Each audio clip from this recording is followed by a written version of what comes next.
Subscribe कीजिए RTS professional study को और बेल आइकन को दबाएं लेटेस्ट जीएसटी और इनकम टैक्स की वीडियो सबसे पहले पाने के लिए। हेलो दोस्तों, आज मैं बात करने वाला हूं बहुत ही मोस्ट इंपोर्टेंट पॉइंट के बारे में।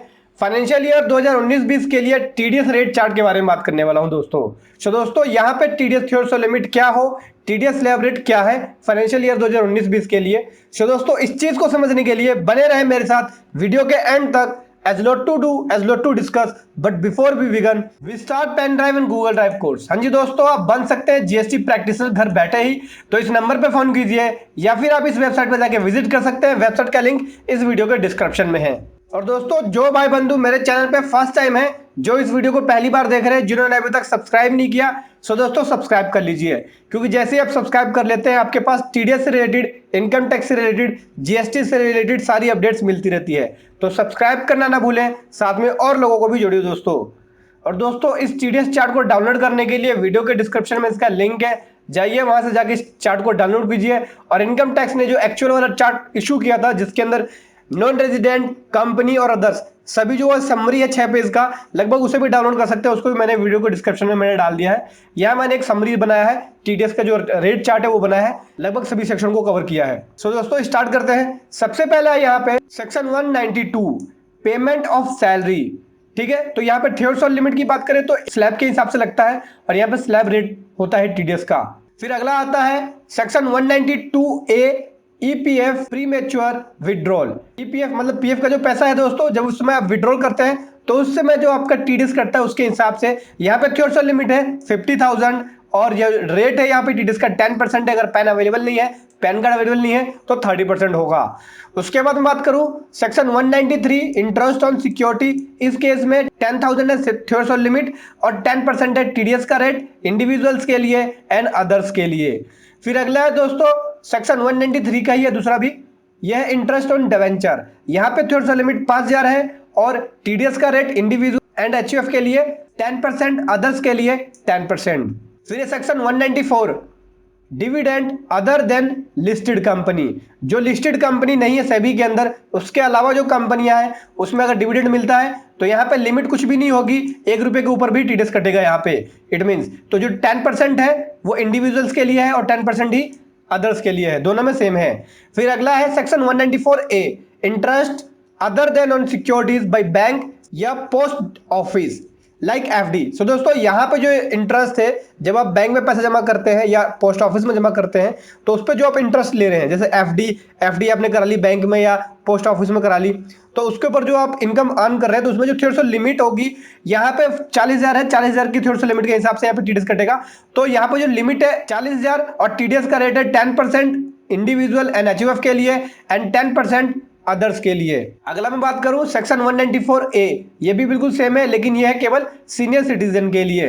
तो यहाँ पे लिमिट जो है वो बढ़ा दिया, 50,000 कर दिया और यहाँ पे जो टीडीएस का रेट 10%, कंपनी में ये एप्लीकेबल नहीं होगा। फिर उसके बाद है अगला section 194A interest other than on securities by others. It means जब किसी दूसरे पर्सन को आप दे देते हैं, बैंक के अलावा, पोस्ट ऑफिस के अलावा, इन सबको छोड़ के, तो वहां से जब आप इनकम अर्न कर रहे होते हैं, इन्वेस्टमेंट कर दिया आपने, तो वहां पे आपकी जो थ्योरेटिकल लिमिट है 10,000 है और 10% टीडीएस रेट है इंडिविजुअल्स के लिए एंड अदर्स के लिए भी 10%। फिर अगला है section 194B winning from lotteries puzzle game. So दोस्तों यहाँ पे जो थ्योरेटिकल लिमिट है वो 10,000 है और टीडीएस का रेट 30% दोनों के केस में है। उसके बाद section 194BB winning from horse race. ठीक है दोस्तों, यहाँ पे थ्योरेटिकल लिमिट 10,000, टीडीएस का रेट 30% दोनों में। 194C payment of contract and subcontractor. Single bill पे यहाँ पे 30,000 है, सिंगल पेमेंट पे 30,000 है। ठीक, थ्योरेटिकल लिमिट और साल का 1 लाख है। 1% इंडिविजुअल एंड एचयूएफ के लिए और 2% हो गया कंपनी एंड अदर्स के लिए। सेक्शन 194D इंश्योरेंस कमीशन के बारे में बात करता है। यहाँ पे थ्योरेटिकल लिमिट 15,000 है और टीडीएस का रेट है यहाँ पे 5%, इंडिविजुअल्स के लिए एंड अदर्स के लिए 10%। फिर अगला है दोस्तों section 194DA payment in respect of life insurance policy. दोस्तों ये वाला जो सेक्शन है सेक्शन 194AD एलआईसी की जो पेमेंट करते हैं उसके बारे में बात करता है। दोस्तों यहाँ पे जो थ्योरेटिकल लिमिट होगी उस केस में 1 लाख की होगी, 1% इंडिविजुअल्स के अंदर एंड अदर्स के लिए भी 1%। ठीक है दोस्तों, फिर अगला है section 194EE payment in respect of deposit under national saving scheme. तो जब नेशनल सेविंग स्कीम के अंदर जब डिपॉजिट करेंगे तो उससे रिलेटेड जो पेमेंट है तो वहां पर जब टीडीएस कटेगा तो उसकी थ्योरेटिकल लिमिट 2500 है और 10% दोनों के केस में टीडीएस रेट होगा। अगला है section 194F payment on account of repurchase of unit by mutual fund और यूटीआई। तो दोस्तों इस केस में थ्योरेटिकल लिमिट नॉट एप्लीकेबल होगा और 20% दोनों ही यहाँ पे टीडीएस का रेट होगा दोनों के केस में। ठीक है दोस्तों, तो सेक्शन 194F की बात करूं तो ये बात करता है payment on account of repurchase of units by mutual fund. फिर अगला है दोस्तों section 194G commission price etcetera on sale of lottery tickets. ठीक है दोस्तों, जब कमीशन हो, प्राइस हो या सेल करे लॉटरी टिकट्स की तो उस केस में यहाँ पे थ्योरेटिकल लिमिट जो है वो 15,000 है और 5% इंडिविजुअल्स के लिए, 5% अदर्स के लिए। फिर अगला है दोस्तों सेक्शन 194H कमीशन और ब्रोकरेज के बारे में बात करता है।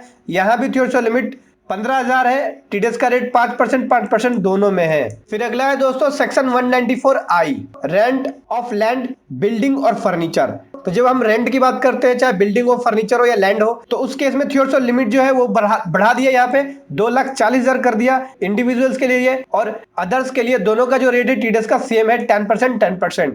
दूसरी तरफ मैं बात करूं section 194I rent of plant and machinery. So दोस्तों यहाँ पर जो रेंट है प्लांट एंड मशीनरी का अगर होगा तो थ्योरेटिकल लिमिट बिल्कुल सेम होगी 2,40,000 और टीडीएस का रेट 2% हो जाएगा दोनों के केस में। फिर दोस्तों यहाँ पे है अगला सेक्शन 194IB जो रेंट के बारे में बात करता है। जब 50,000 पर मंथ के हिसाब से यहाँ पे रेंट होता है तो यहाँ पे जो थ्योरेटिकल लिमिट है वो 50,000 पर मंथ के हिसाब से है। ठीक है दोस्तों, तो यहाँ 5% टीडीएस कटेगा, इसके लिए एप्लीकेबल नहीं होगा क्योंकि ये इंडिविजुअल एंड एचयूएफ के लिए होता है। ठीक, कंपनी के लिए एप्लीकेबल नहीं होगा।